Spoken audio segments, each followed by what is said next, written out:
This is Test Case Scenario with me, your host, Jason Baum. This podcast is the definitive hub for knowledge and stories in the software testing and development communities. If you're new to the channel, hit the subscribe button and let's dive straight into the episode.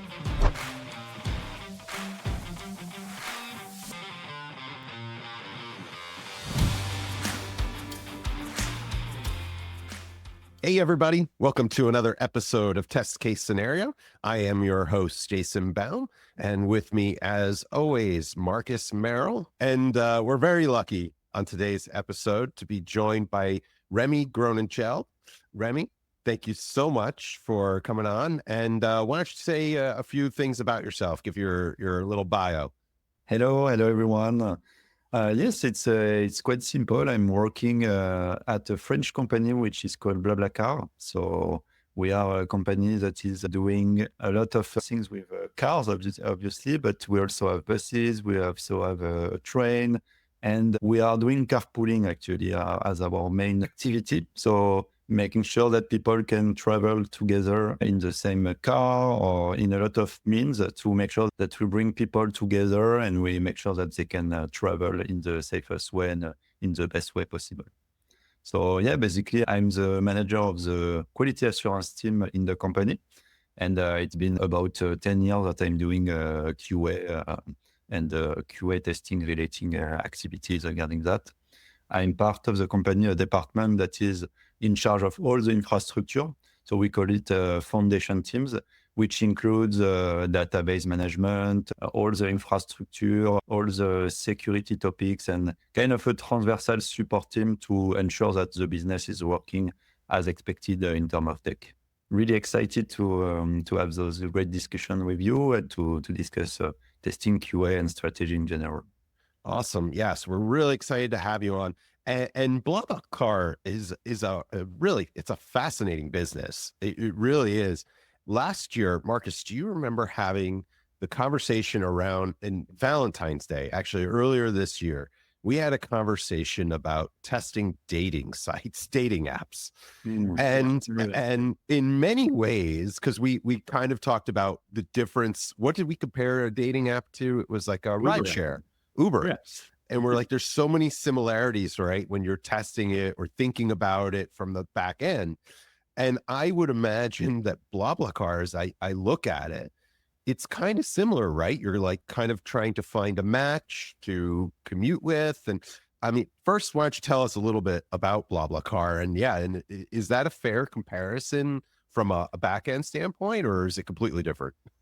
We are not there to make couples, but it's true that in a sense, it's a matching activity. It's a marketplace at some point. Like on the dating app, you have a marketplace from people. And here we have marketplace from the one that owns a mean of transport and wants to go from point A to point B. And on the other hand, the person that doesn't own a mean of transport and wants to go to the same place. And so it's kind of that. So it's matching people on criteria, which are not the same as a physical criteria or stuff like that, but can be like, I don't know, I like your car, or you going to the right place, or I don't know. There is a lot of possibility. You can also add in your profile some things that you like, your hobbies and stuff like that. So it's also a way to exchange to people, not to be alone on the road, because we have a lot of people that are doing carpooling not really for gaining money, because it's not part of that. What you want to do by doing carpooling is really to share cost and not necessarily to make money. So it's not a number in that sense. And people just use this mean to meet with people, to have new experiences, and to not be alone at some point in the road, because sometimes you have, I don't know, a 6-hour drive, and if you're alone, it's kind of more dangerous and you get bored. But if you have other people and to talk to, you can put some songs, have some more activity, and it's more refreshing for you, and you have like more things to do in the road. In terms of you need to match stuff, I guess we are quite close. Yeah, I could see the similarities. Obviously, the differences. It's cool. It reminds me. I mean, growing up, it was all about carpooling. It was all we did was carpool. I feel like I don't hear about carpooling nearly as much as I did. And it is kind of a lost thing, at least here in the States. I don't hear as much of it, but it's kind of cool to have that concept and sort of commercialize it, but more like to get it out so that people can have that experience more, because it is important. It is a cool way to meet people and yeah, share that time on the road together. So how was testing done at BlaBlaCar? Kind of take us back a little bit before perhaps, you know, your time as a customer of Sauce Labs. Maybe how were you testing? It was quite manual, I would say, when I arrived in BlaBlaCar, since because it's almost 8 years that I'm in BlaBlaCar, so I'm there since a while now. It's quite a young company. When we arrived, there was a lot of things that was manually. You had embedded QAs that were into what we call at that time tribes, so on the Spotify model. So we had some tribes of people with some squads, and you had QA dedicated to some of them, really embedded to the team. QA as a last resort, actually, to say, okay, I'm finished my job, I handing over to the QA. So really, I don't want to say traditional because I don't know, it depends on the country, on the situation, but I would say it's kind of the old school QA having, okay, it's part of the process to have one line of people that are doing tests and handing over to say, yes or no, you can go to prod. So it was a bit like that. And on top of that, we didn't have any automation. So no automated test. So obviously you needed more people in order to manually validate. And so it was a different period. At that time, we had a team of Q engineers, and their job was to create a new framework in order to automate. And so we were starting slowly to go toward automation. So at the beginning, we had a setup which was really, I want to say, rustic. What I call by that, it was like we had one Mac mini that was kind of in a data center somewhere. Mm-hmm. And we were logging on it via some kind of VMs that we needed to have on a computer that was in the office. So really old school.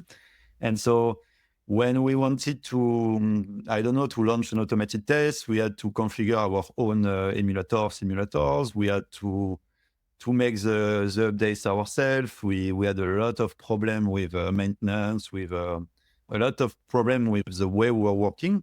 And so we had to build from scratch all our parallelization model, our model to register, to take screenshot and all those stuff.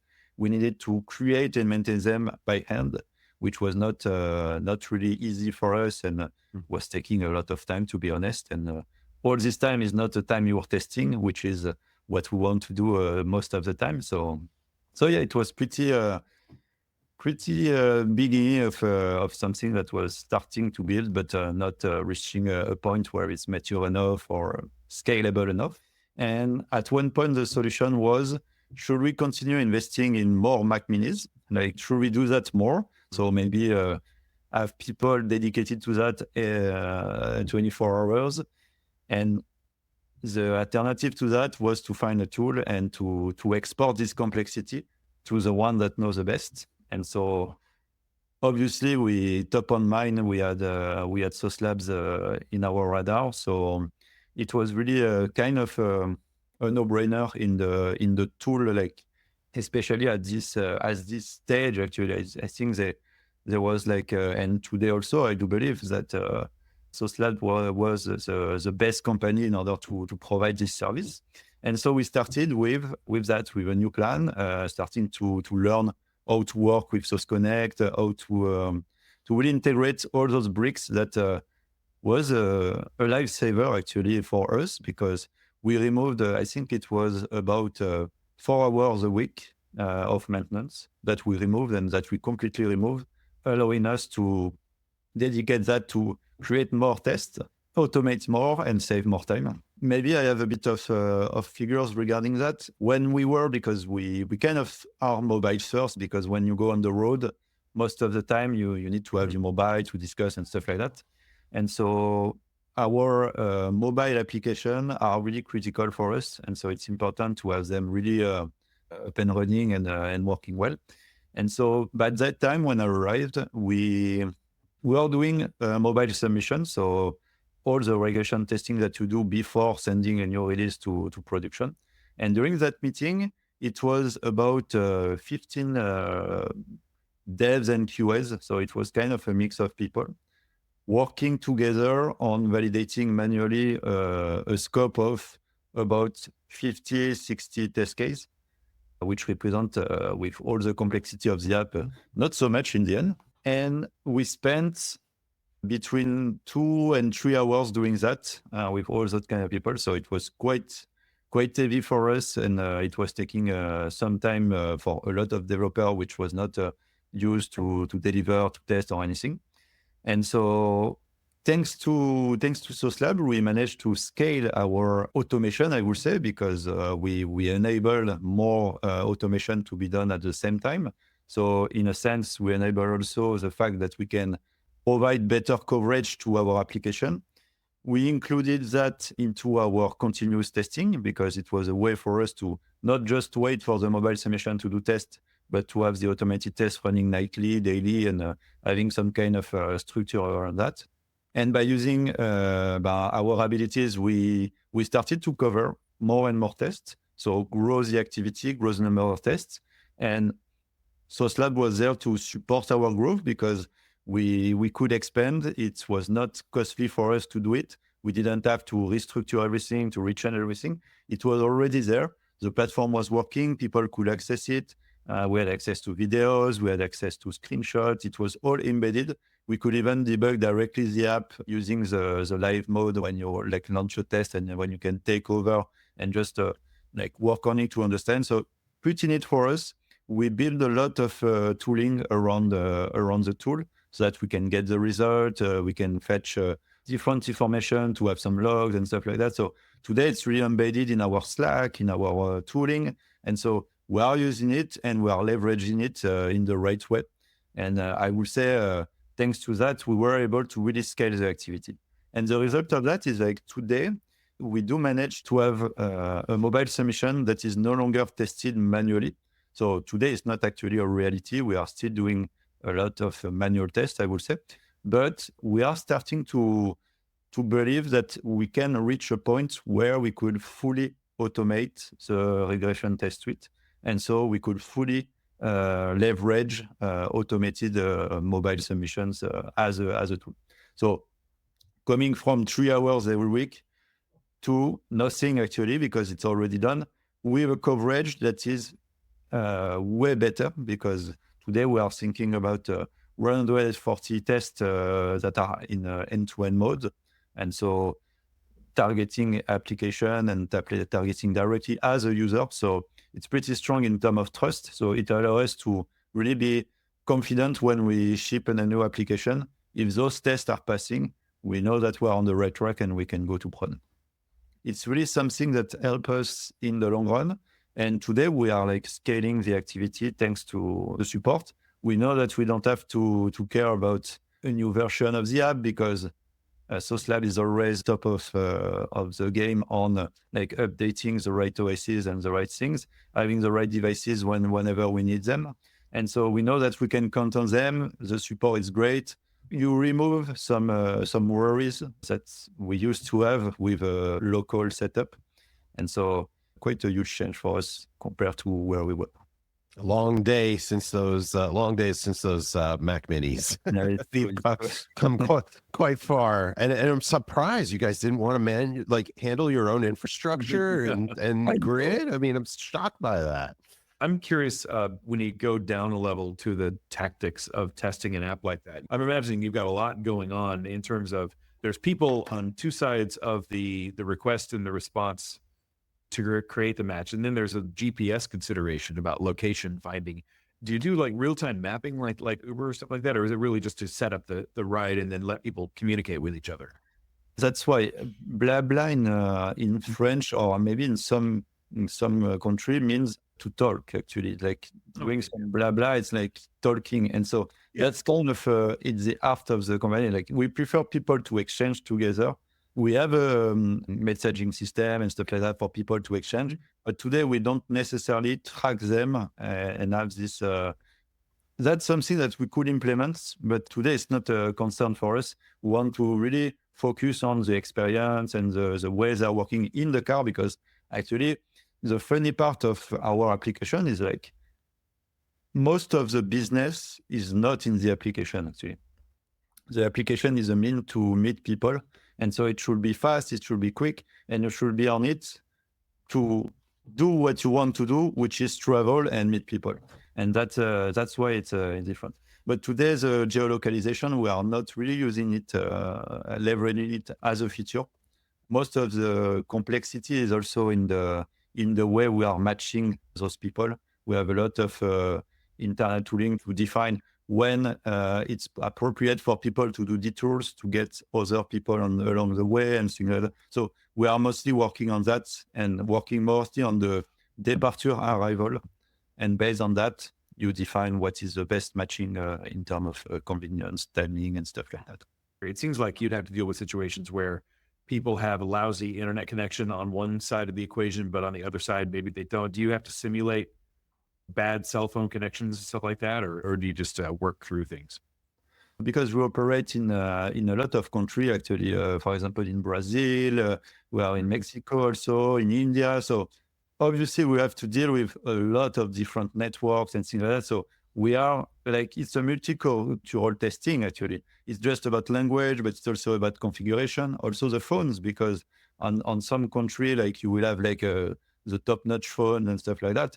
But our population is everybody, actually. So they can have like the last phone, or they can have like one that barely cannot handle an app at some point. So we need to take that into account. And that's why having at disposition a huge range of devices and an emulator, simulator in order to do those tests, it's helping a lot, actually. So yeah, it's part of the constraint. And it's true that we need to work on a tech level on ways to make sure that even with low connection, you can still access data offline and things like that. So there is a lot of things also around those features to enable people to still know where they go, still know how to contact their driver and stuff like that. BlaBlaCar is kind of maturing as you've evolved with the automation testing and end-to-end coverage. Where do you see equality kind of living now? And is that evolving along with it? Are you adopting a more DevOps approach to things, shifting left, or has that not changed? Can you expand on that a little? Yes, of course. Our first introduction of automated tests was mostly to reduce regression testing. So it's something that is really important, and we are still want to reduce as much as possible retesting stuff and like waiting 5 hours in order to know whether or not we are good. So that was the priority. Today, we want to enter kind of the experience testing, which we call it like that. We want to change a bit of just yes or no on business criteria, on those things like that, which is really well done by machine. And that's what I call the extra quality that we want to get, is like get actually the application in your hands and use it as a BlaBlaCar member will do. And so being into a situation, actually in the company, we often have we have 1 day off that is offered by the company, which we call the Be the Member day. And on this day, we are allowed to use the product, actually. It's a way for us to kind of live test the application. And we are expected, the only expectation that the company have is that we share the feedback and actually that we use the platform and the different things. So it's something that is part of the culture to have people caring about the product, using it, and also working with it. So that's also something that we like to nourish and to have. And we want to go more this way, actually, to make sure that we can hands-on use the product and really be in a situation where, okay, is it working or not? And not just, is it matching the expectation that we put on paper? Because reality is always really different than paper. It doesn't prevent us from going around with all the security requirements and things like that, which are something that is more, I would say, structured and normalized. But what I call the extra quality and what is made quality is kind of the wow effect, and they say, okay, yes, this app is doing something that is really bringing me some value. And this app is working like that. And for that, as we have a multicultural population in our application, we need to make sure that we can put ourselves at the place actually of those people. And for that, we are making the team as much as possible. We want to make testing easy for people. And so the QA team has this positioning of enabling people to test and any people.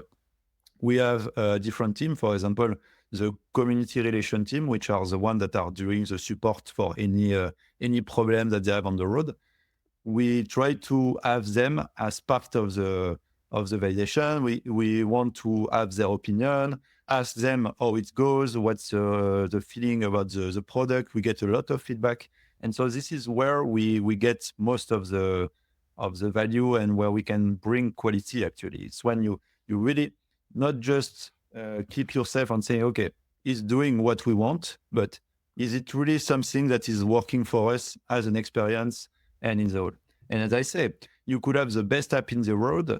What our business do, everything happen in the car. So at some point, it's also something like you could have an app that is perfect. In the car, if something goes wrong, you need to embed quality even more than just in the app. You need to have kind of your processes that handle quality, and you need to make it as part of the company culture also. It's kind of a shift left actually, but the ultimate shift left because we go up until like the company itself actually. The way that I think you've described it, it could be said that it's a center of excellence approach that you've sort of taken to quality. How would you say that differs perhaps than the standard shift left DevOps approach? I do believe that those are kind of words or expression to kind of relate to some frameworks that are known. Because in a sense, we can say that the way we operate is also DevOps because we are concentrating ourselves on enabling people, working on expertise and defining that. So there is a lot of similarities with what we are doing that can be called DevOps. What I want is like something that is working for my company, and that's what it's important for me. Maybe I will deceive you in responding to a question because I don't want to really be into that place. In BlaBlaCar, we built a model that is called Q as a service. We are still building it along the way, and it's taking some stuff from, we wanted to shift left because we want to talk with the PMs, at the beginning of the project to understand that. But we are also keep team right a lot because we want to understand what's in production because we want to be the member and work with them. And so in the middle, we have what? We have the automation actually. We want to automate as much as possible so that the ideas that we built, all the work that we did on the specification, we see it directly as a result in the easiest way possible by bringing as much people as we can in the company to give feedback along the way to make sure that we're on the right direction. So it's definitely a center of expertise in the way we want to bring people to quality should not be an issue in BlaBlaCar. Testing should be seamless. And so any people could participate so that we get as much feedback as we can along the way. I kind of set you up there because you're here with you're with friends who agree on you with this on this topic. Because I actually wrote something. Shift left is dead, an article. Now, I don't think, in meaning shift left testing, and I don't mean that it's all the way dead, but with the intent that it can't mean we're eliminating QA completely from the process, which I think a lot of times that's what shift left is kind of leading to, unfortunately. And in actuality, I think you're actually more shift left than perhaps traditional shift left testing kind of gets into, because as advisors early in the process, before you get to the room, it's the conversation that happens before that at inception. That's where, QA in true shift left, I think if DevOps was actually done correctly, would actually start. And you guys are sort of there. And then also covering the back end don't forget shift right. Because I think traditional DevOps was almost not ignoring, but it was like, no, we have to shift further left. Well, what happens to the right? Are we ignoring the right? We can't ignore the right. What are the advantages of the approach you've taken? just to get back at the shift right, shift left. Yeah, yeah. I believe that shift left, it's all what is not real actually. In the mind of the company, it's something that is building. So this is where you can open a lot of direction, but this is where you can also be something that is completely wrong or not. When you're on the shift right, actually you get to the reality, and you cannot ignore reality when you're doing something like that. You need to make sure that what you think and when you want to build and what you want to explore and to do will have the right impact in the end. So I see it really like that. And in the middle, it's the positioning that you can have. So depending on your company, depending on your product, I do believe that you need to find the right way. For us, we have an application where we can take a bit of risk actually. We are not shipping rockets on the moon. It's not something where we say, okay, we need to be perfect on all the criteria. So we are allowed to take some risks, and it's allowing us to have this positioning and being more like we can let people being more included into the testing parties, because we can have non-tester experts doing the job. And by doing that, you ensure that the quality is, again, ubiquitous, because that's part of the definition. So in our positioning, we are enabling actually more shiftless, because if you're not directly into the delivery, you can pick what's happening on prod, you can pick what's happening before. And so it's a positioning that allows you to be more flexible, and based on the need, you compare that. And that's why we call it Q as a service, because it's really like, where do we need us the most? Where can we bring most value to the company as expert in testing, in validation, in quality? And I guess that's the strength of the model. And obviously it has some perks, because some people love to have a QA team that knows everything and that has the answer to everything. I do believe that it's quite comfortable for people, but in the end, is it scalable, or is it good for the company itself? I'm not sure, because you crystallize the information, you crystallize the ownership of quality, which I do believe that is not the right way to go if you want to grow a qualitative business. I'm curious whether or not you have incorporated into your automated or manual testing of the user journey and analytics that I imagine you're collecting to understand how they use the app and stuff like that. Because I've noticed, I've worked on some apps before where that kind of stuff breaks, and people don't know it for quite a while because it's not part of testing until you deliberately start testing. So I'm curious to see if you have any motions there. Yes, actually, we have this strong automated suite, and I do believe that it's all the key in that is having the right coverage. What we are doing right now, and in the company since a while actually, because it's BlaBlaCar is a company that has been data driven since a while. We have a lot of analytics, so we have a lot of tracking in the app, and we are not even tracking exactly quality, although we are doing it. But at some point, we are tracking business metrics, like saying, okay, on this flow, we have a drop at this page, at this moment. And so we can understand that. And we have a full data team that is working on this along the way. And so it's also part of how we can distinguish as QA, where do we put our effort? Because at some point we see that in the metrics that there is an area that have some drops. We know that there is some gray area where we don't know what's happening. So we are having a focus on that. And we can rearrange the way we are testing to incorporate those even more. So a lot of data is being followed by the PMs, by the data team, and there is a lot of activity around in that. On top of that, we also have a stronger emphasis on SLOs. We have a good framework actually that has been created by a team that is really owning all the observability stack of BlaBlaCar. And they implemented product feature SLO, which are really linked to the product itself. So we are defining a flow, a subflow, and based on that, we are defining indicators, SLI, and stuff like that, so that we can create expectation regarding those flow in terms of availability, stability, and sometimes quality.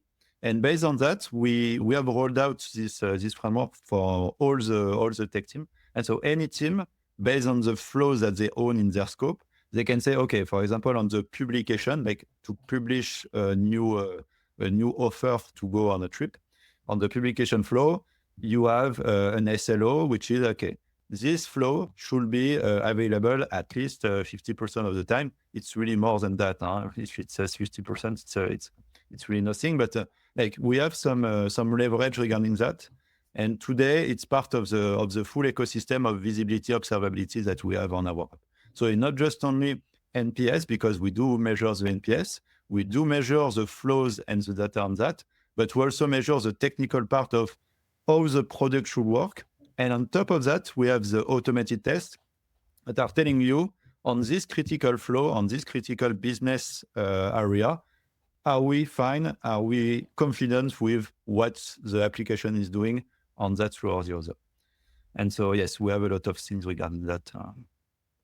That's great. It's really powerful stuff when you can deliver that kind of thing confidently to make sure it continues to give you all the signal that you need. One of the questions I like to ask now, because the answer is always different, and I just love asking it because of that, is so who owns quality then at BlaBlaCar?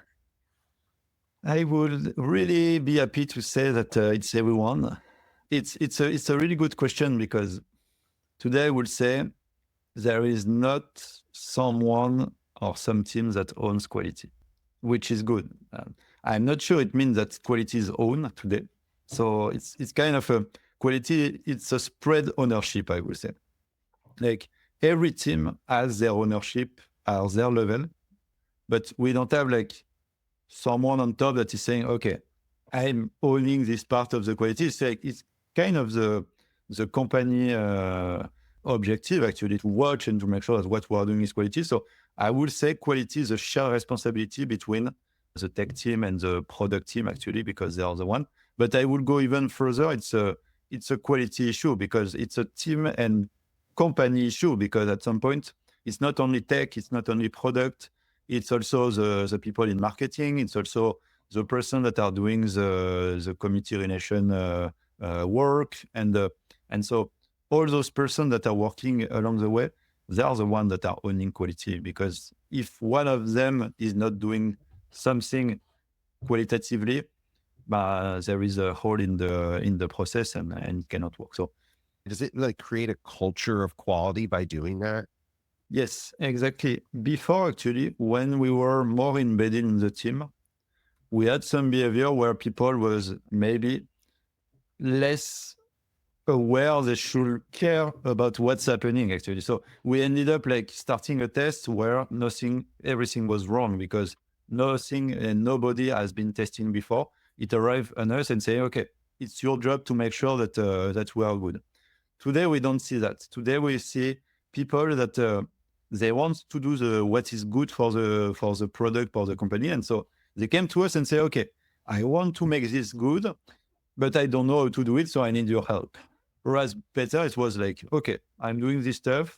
I hope it's good. I will send it to the one that can tell me whether or not it's good. And so in a sense, by removing your presence, you increase the need for quality. Obviously, you cannot do it blindly. And that's why we have all these indicators and stuff like that. What we are doing as a center of expertise, it's also to measure and to have visibility to say, okay, this team, we need to come and work with them at some point. Or these teams, they are good, so we can leave them a bit more free on this topic. So it's kind of the way, like you let them, and by removing your presence there, you're starting to see a lot of good behaviors and a lot of proactivity, ownership, and things like that. What you can do in order to support them is to answer their question and to support them in their objective to go towards quality. Whereas before it was like, you're the one, make it good and make sure that we don't have issue. And that's in that sense that I guess we can measure the importance of that thing. Obviously, it's not something that is happening from one day to the other. And so we need to be careful in the way we are doing it.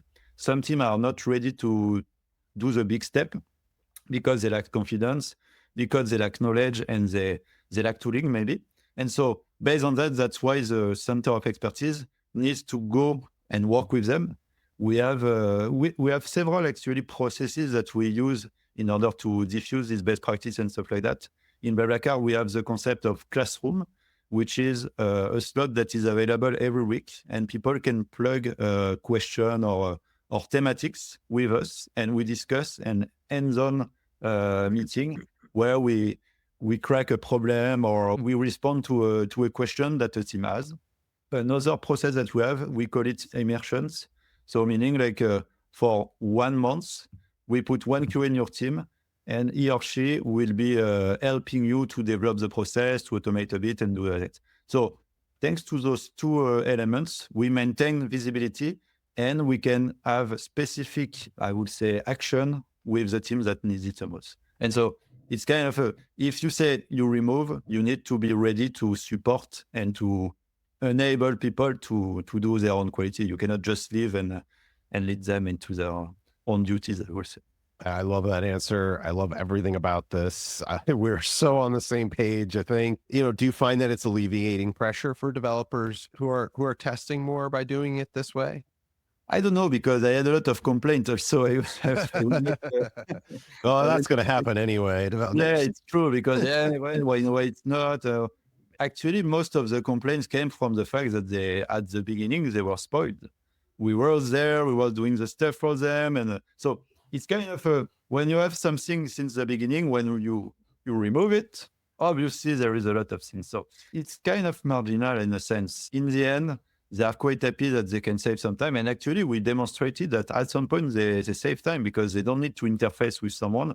They are unable to test. They go to prod, and we save time in time to market, but while keeping the same quality actually. And why is that? Also because we can leverage an automation suite that is strong enough to ensure that we don't have regression. So it's kind of, you can go there if you have the necessary tooling in order to support your growth also. And actually in BlaBlaCar, we have a sub-product that is doing not long distance carpooling, but that is doing a short daily commute from work to home. And so it's a product that is developed and it's working. And on their side, they don't have automation. And so it's difficult for us to not be there actually. So we have one QA that is embedded in this team and that is working with them along the way. So that's why it's also, we adapt also our way of working based on the necessity of the product, of the team, and things like that. Thank you so much, Rémy, for being on today and for talking to us. This was awesome. This was fascinating. I'm a big fan of BlaBlaCar. I didn't know too much about BlaBlaCar before, and then I was doing a lot of reading. It's a very cool app, and the work you guys are doing is fantastic, and love your approach to testing. And I'm glad that you're doing so well in your automation journey. It sounds like you're going to take it even further. So Rémy Gronencheld, thank you so much for coming on Test Case Scenario. Really appreciate it. And thank you for listening to this episode, and we will see you next time on Test Case Scenario.